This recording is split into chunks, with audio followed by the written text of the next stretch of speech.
This shiny new building here in the Silicon Valley was to be the home of several new high-tech startups with dreams of making millions in the computer business. But this building is vacant, and the one next to it unfinished and at the moment abandoned. What caused the crash in computers, and will it last? We'll get answers to these and other questions today as we take a look at the slowdown in the Silicon Valley on this edition of the Computer Chronicles.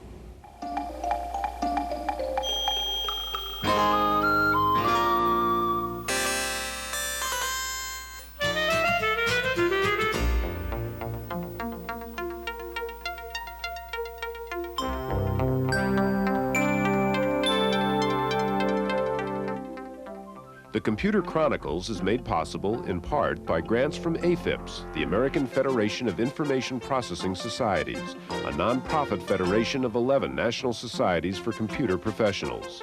AFIPS, Leadership and Service in Computer and Information Technology. Additional funding is provided by McGraw-Hill, publishers of Byte. Byte's detailed technical articles on new hardware, software, and languages cover the latest in microcomputer technology worldwide.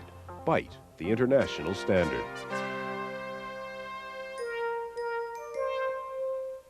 Welcome to the Computer Chronicles. I'm Stuart Chaffee, and this is Gary Kildall.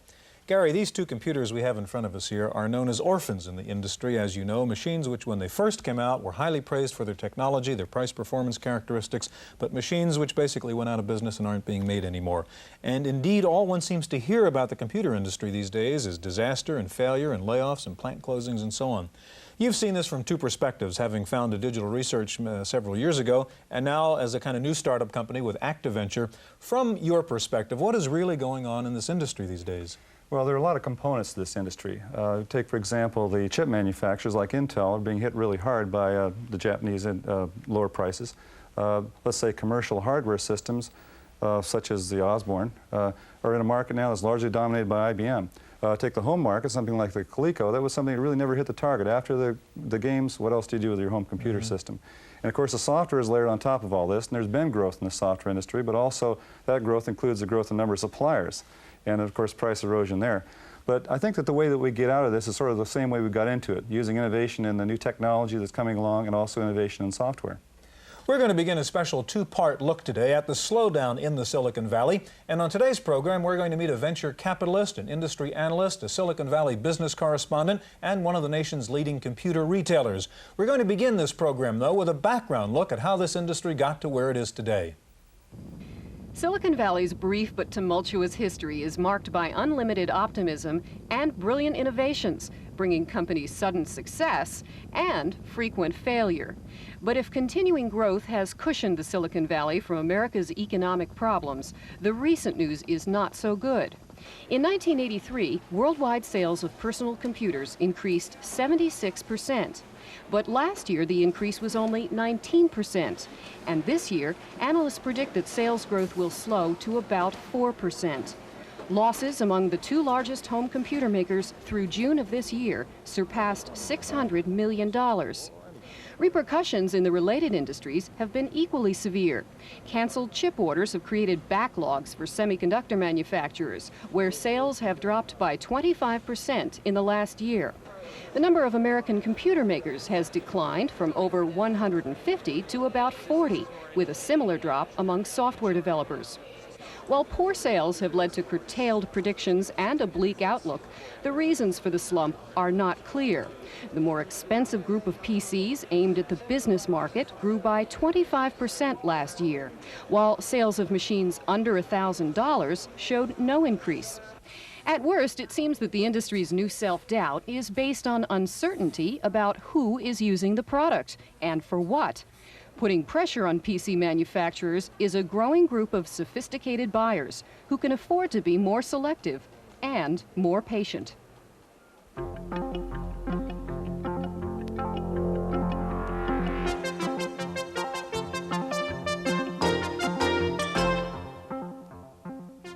Joining us now is Dave Crockett. Dave is president and CEO of Dataquest, the largest market research firm in the computer industry.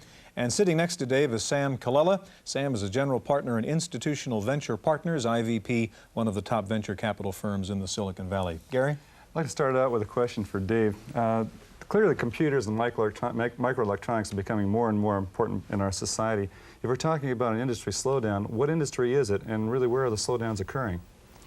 Okay, I think that it's probably somewhat of a misnomer about a slowdown compared to what the industry's accomplished in 10 years of its existence. The personal computer industry in 1984 was $26.3 billion. In '84 grew over 80%. So I think that this year is somewhat more of a consolidation or a pause, if you will, before expansion. And even then, there are certain segments that have done very well this year. The business computer areas, the higher-end personal computers have done remarkably well. So in a sense, it's sort of building on the crest of the wave, and then when the crest breaks, then what do you do with the extra resources you have available, in a sense? That's right, and I think we developed a overcapacity problem. There are over 375 manufacturers. That caused, once demand caught up with supply and the supply outstripped it, we see somewhat of a adjustment period that's going on. Dave, excuse me one second. Let me just follow up. Was this a case of kind of bad forecasting or bad management within these companies and not planning ahead and getting overloaded with inventory and so on? No, I don't think that so much. It was just that we've never had an industry that's grown at this phenomenal rate. And in fact, the industry grew much greater than our own predictions at Dataquest. But because it was such a phenomenal growth rate, that it invited a lot of people into the industry. And the supply chain caught up all the way along. As an example, in semiconductors, there's now 40% overcapacity in semiconductors. And some of the semiconductors have had as much as 85% reduction in price since last January. That eventually is going to spur more demand for personal computers as you get better price performance. Stuart, what I was going to ask is just what affected IBM's dominance or becoming so important in the personal computer industry? What effect did that have on, say, a slowdown in the industry? It certainly plays a role in the following sense, that they established their channels, reached to a certain level, and then I think this last year set lower goals themselves than they had in previous years. They publicly announced in '84 that they were going to triple their supply of computers, which they did. This year they were talking about doing more like 20%, and I think that's probably about what they'll make. Now, Sam, from a venture capitalist standpoint, how did you see this whole chain of events take place from the early days, let's say the late 70s, early 80s, where venture capital was very abundant, let's say, to a point now where it's really dried up? What happened there? Well, I think there was an excess of investment. I believe that's one of the indicators of why there are 375 companies in the business. There were great expectations. It looked like a very large opportunity. Anybody that could build a microcomputer got into the business. Someone that had a concept for the next better computer could get funding. Too many deals were funded, and there was a rush to the market. And all of a sudden, the startups ran headlong into IBM. And I think that's where IBM has had a major impact, is on the fledgling companies. And now today, certainly the venture capital community, which sees itself at the front end of any market, now sees itself as being overinvested and not very interested in new personal computer deals. If you're looking at let's say the personal computer area and just high technology in general, what do you look for in say a small company nowadays for that growth? Yeah. Well, what we look for is certainly the same things we looked for before, and that's a well-thought-out plan, a management team that understands their market, and an exciting, unique new market niche. And I think niche is, it's a word that's overused, but I really believe that's the key.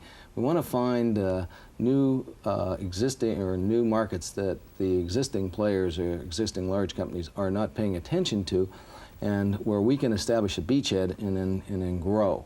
So in general, I guess the previous approach to this might have been to invest in a company that's very broad-based, trying to hit the whole market, but now you're looking, say, those vertical markets that might be medicine law or whatever that would be, say, in their own right, very, very profitable. And I think as it relates to this business, it's in the application of the computer rather than in the personal computer itself. And I believe that's an untapped market yet, because people are looking for higher utility of their hardware. They're trying to get greater productivity, improve their bottom line in their businesses, and so they need more intellectual help, and that's where I think the venture capital community is more interested today. Any idea specifically what that's going to be? You talked about niches and special new markets. I mean, what kinds of applications, what kind of new intellect? Well, one that I think all of us are interested in and talked about before is maybe the application of CD-ROM in databases, which are now either distributed online or distributed in paper.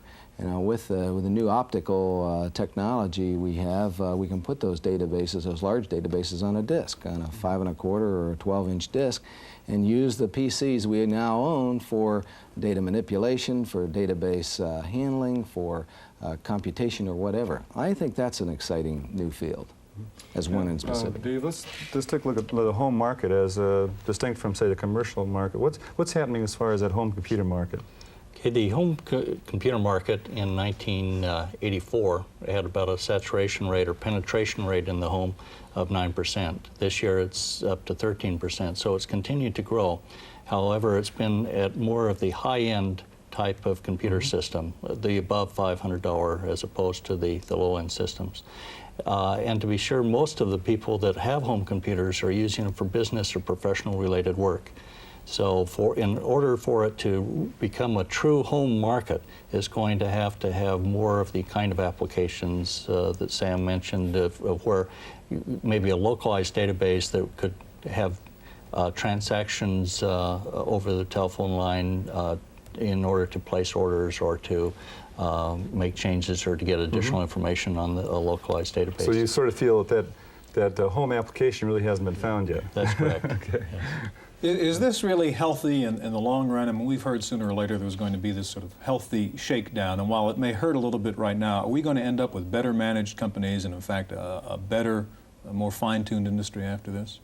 Well, I think that's true, and I think that you'll find that in most, throughout the computer industry, I use the 375 for personal computers, but you can say the same thing for all the peripheral devices, printers, disks. There's probably 3 to 4 too many players today. As that changes, the companies that survive will have lower cost manufacturing, will have methods of distribution.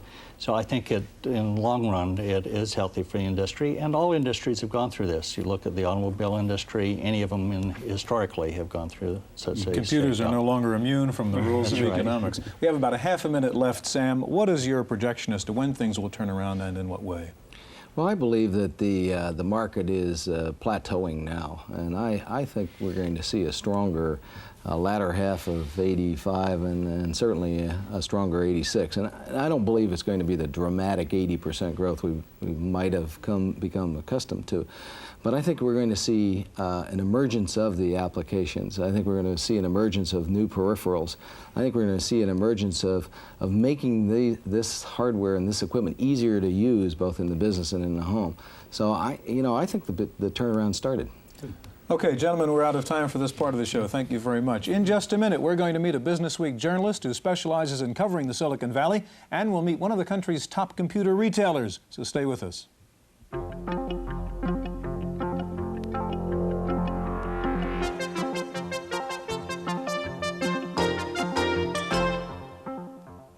Joining us now is Deborah Wise. Deborah is a correspondent with Business Week magazine covering the Silicon Valley and the microcomputer beat in particular. And next to Deborah is Dave Norman, who founded Dataquest and who is now the president and CEO of Businessland, a chain of 61 computer stores across the country. Deborah, those of us within the industry know a lot of times that the press will take some notion like an industry slowdown and really work it to death. Maybe is that a media hype to sell more magazines, or is there really a slowdown taking place? I don't think it's a hype at all. I mean, there is a slowdown. There are many firms who are losing money at the moment. Apple Computer shuts down several factories. It lays off thousands of people. And this was once the darling of the personal computer industry. IBM has untold number of machines in inventory. They won't let us know how many. This is a definite slowdown in the industry. What do you think is the cause of that? Well, I think, as we've been talking before, it is oversupply. And people ramped up expecting there to be these 80% growth rates, and it had to slow down. So whenever you get a time of oversupply, then you get a glut and companies start losing money. Dave, do you see that happening in the retail channel? Gary, sometimes I wonder if I'm in the same business because we, in the first half are up almost 200% from a year ago through this coming June. And so I'm wondering sometimes in terms of the industry. But I think something is really clear. The industry growth rate has slowed, but it's really important to recognize that in the business segment of the business personal computer market, it's still growing 30 to 40% this year. And the big factor has been that one major company has gained so much market share in a very short period of time. I estimate that IBM has about 70% of the personal computer marketplace for business computers in that segment of about $1,500 and on-up segment. So there's been a big shift in market share, and that's causing a lot of dislocations in the industry right now. So if we have a growth of the retail channel, and it seems to be a slowdown on the suppliers, are you finding that there are just more and more suppliers trying to get shelf space? Absolutely. There's just, oversupply relative to the available shelf space and to the marketplace, even though the market is, a very strong growing market by any other measure. When you look at an industry growing at 30 to 40%, that's pretty strong growth. But that is down from 80% plus last year, and so there's tremendous oversupply in peripherals and personal computers and across the board. Now, another part of it just might be, I guess, the overall dollar value that we were talking about. We talk about a growth in terms of number of computers sold and so forth, but is there a price erosion also taking place? No. Well, I'm really talking in revenue dollars, and I personally believe those are 30 to 40% growth in revenue dollars in this particular industry, and from our own growth we see that. But I'm talking about the business segment now, not the home computer marketplace. But even in the business segment, Dave, there's been squeezing of margins at many of the other computer stores. There's been a lot of the grey market machines out there which have forced retailers to really cut the prices. IBM didn't have a good hold on the grey market. There was a tremendous oversupply of grey market machines. And a lot of retailers are really hurting now. You've distinguished yourself, okay? Well, I think there's certainly a lot of competitive price pressures in the marketplace today, but on the other hand, we're finding that our margins are moving up. Our average price has gone up from a little over $5,000 for an average system 2 years ago. It's now approaching $6,000. So even though semiconductor prices and prices are coming down 20 to 25% per year, we're finding that the business professional is buying more power, more memory, faster printers, and so forth. With those kinds of prices, you're clearly talking about a commercial market. Absolutely. Right? Now, what about the home market again? That's that side of the equation. What's happening with the home market as far as you can see at the retail channel? Well, we have never really been in the home marketplace, and I have trouble understanding it. I guess, my first response is I really don't see at this point where there's value to buy a computer for the home, in all honesty. You certainly, it isn't worthwhile putting your menus into a computer for the home and doing your budgeting. I don't think it's there yet. Deborah, what do you think? Well, yes, the home market has slowed down. I don't think there are the applications there for these machines, but there have been a lot of new announcements recently, so there is a new heating up competition among the vendors. We've got Atari, we've got Amiga coming out, you've got Apple positioned for the Christmas, you've got IBM still plugging it out in what it thinks of the home market. So there'll be a lot of hype, to borrow a word from you, this Christmas, and there'll be a lot of advertising. So I think they'll draw some people back into the stores, and the sales will go up again. True to what Dave says, there really isn't an application for the home computer yet. There's a lot of people just buying it as a replacement typewriter or for working at home, that sort of thing. Now, what about the price now this is one issue that comes up in the software industry, obviously, is the price erosion, the problem of everybody talking about the $50 software product. If we go through standard retail channels, with the percentage margins that we see at distributor and retail level, the money just isn't there to develop software. Doesn't that have also a dampening effect on, let's say, the whole industry? Well, it certainly would. From our standpoint, even though you have a low-cost software package, it still takes support, and you have to train people to sell that particular product. So that, again, will push people like Businessland into the higher-end segments of the market, and that's happening today. In the vertical markets, computer-aided design software we sell is $2,500 a package. Our salespeople really aren't focused on that $50 software package out there because of the support that is required. Dave, you say Businessland, business is up and everything is fine, the business market, but if we can talk about Computerland, I don't know whether you think of them as a competitor or not, and we read in the paper, in the press reports, that Computerland's having troubles and laying off people and bankruptcy and so on. Why should there be that such a problem there at their level? Well, I believe it's a difference between being in the business market segment, which is still a strong growth market, and being in the home market, which is really a very soft, almost non-existent market right now. And I think it goes back to companies really doing their market research and going out there and talking to the customers. There's tremendous opportunities in this market. There's going to be tremendous opportunities for integrated voice data workstations and for really software that will meet the needs of the business in the future. And I think a lot of it is just people designing products or Me Too products that really aren't adding value. As Dave Crockett mentioned, 375 computer companies all building the same basic IBM AT is not going to make it for a successful company. Deborah, when the next article comes out about how the growth of the industry has really taken off, what's going to be the cause of that anyway? What's really going to enliven this industry up? Well, as I was saying before, I think that there'll be a new infusion of interest for the Christmas selling season. There's always going to be promotions, there's always going to be new products on the market. It'll be the applications, the new applications, that make the machines more interesting to use. What about the home market, though, as Dave mentions? I mean, is there a viable market there? You mentioned the new Amiga and the Atari 520 ST. I mean, is somebody going to buy those? Yes, I think there's going to be quite a market for it. I don't think there'll be the massive growth rates. I mean, Dave Crockett was saying about penetration levels, 13% of the penetration level. That's not very much when you think about what a computer really can do. But I mean, Dave says there's no useful purpose at home for that computer. For that computer? I mean, you've got 13%. Why should those other 87%? What I'm hearing is, why should that other 87% spend $1,000 on a computer? I'm saying that there will be new applications in the long run. They're not here. They are overhyped. The machines like the Amiga and the Atari are of a lower price performance. I mean, they're lower price, higher performance. And that means that you will be getting new applications. There will be more graphic animation and that sort of thing, and Things more just CD. weren't possible It weren't possible before, as you quite rightly say. In the retail channel, you do have a problem with who's going to sell these things. We were talking about Businessland and Computerland. Computerland is having a hard time finding a market for itself. It has had a margin squeeze problem. It is the largest chain with 800 plus stores worldwide. There are plenty of retailers that are in a difficult time at the moment. The margin squeeze, as we were talking, has really hurt them sorely. The number of stores going Chapter 11, number of buyouts. So the distribution will be a major problem in getting these new computers out into the marketplace. So maybe there's a slowdown, maybe there isn't, depending on who you talk to, apparently. We're going to continue this discussion next week as we take a look at some of the specific segments in the computer industry, taking a look at hardware, software, and semiconductors.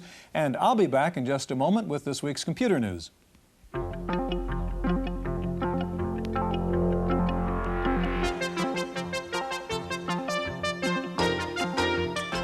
In the random access file this week, it looks like you can count on PC-DOS on the IBM PC and the clones for some time to come.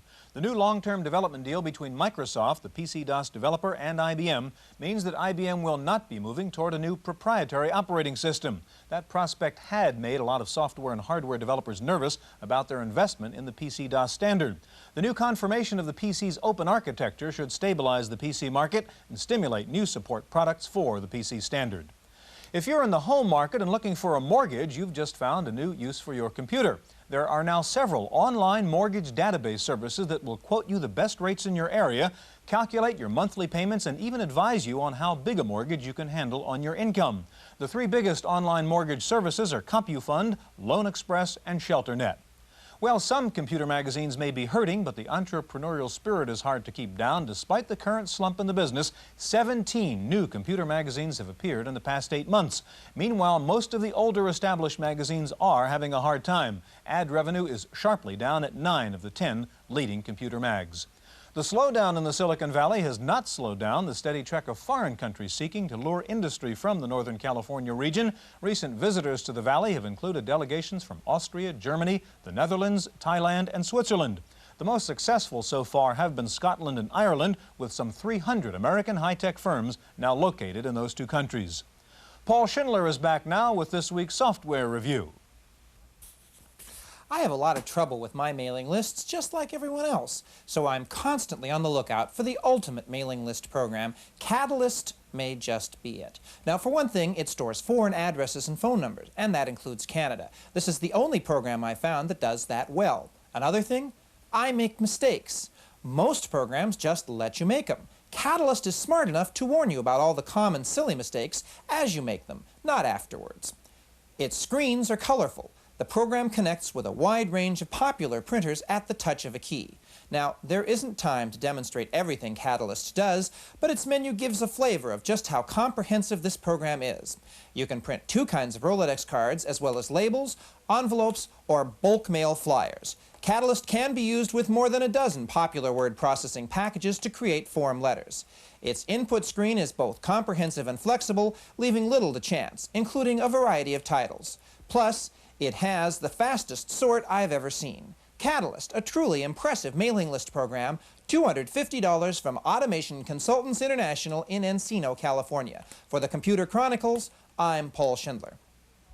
Where do you go if you want to learn to be a computer artist? Well, the answer was nowhere up until now. But come this fall, the Computer Arts Institute will open in Corte Madera, California, and change all that. Courses include things like 3D transformations, wireframe models, video tricks, computer painting, and introduction to computer graphics. The Computer Foul-Up of the Week award goes to Mellon Bank in Pittsburgh. A memory disk in the computer which runs its automated teller system failed, and so the computer couldn't recognize any account numbers. Well, when the automatic teller machines can't recognize account numbers, they're programmed to eat up the card and not return it to its user. So for an hour and a half last week, Mellon ATMs all around the city gobbled up about 2,000 bank cards. There were lots of screaming customers, but the bank said everything worked just the way it was supposed to. The computer's instructions are, when in doubt, don't give out the money. Finally, in this wonderful world of high technology with computer analysis of this and that, the people at the Intel plant in Albuquerque, New Mexico might be a little embarrassed. They had been having a bad time at their new modern wafer plant with low production yield and equipment problems. Then, despite the best efforts of their high-tech gurus, one worker put up a hoppy Indian Kochinka doll reputed to bring good luck in that part of the country. Call it what you will, Intel says the Albuquerque plant is now its most efficient. That's it for this week's Computer Chronicles. We'll see you next time.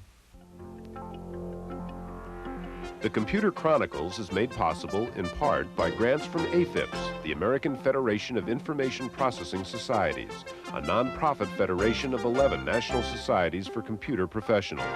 AFIPS, Leadership and Service in Computer and Information Technology. Additional funding is provided by McGraw-Hill, publishers of Byte. Byte's detailed technical articles on new hardware, software, and languages cover the latest in microcomputer technology worldwide. Byte, the international standard.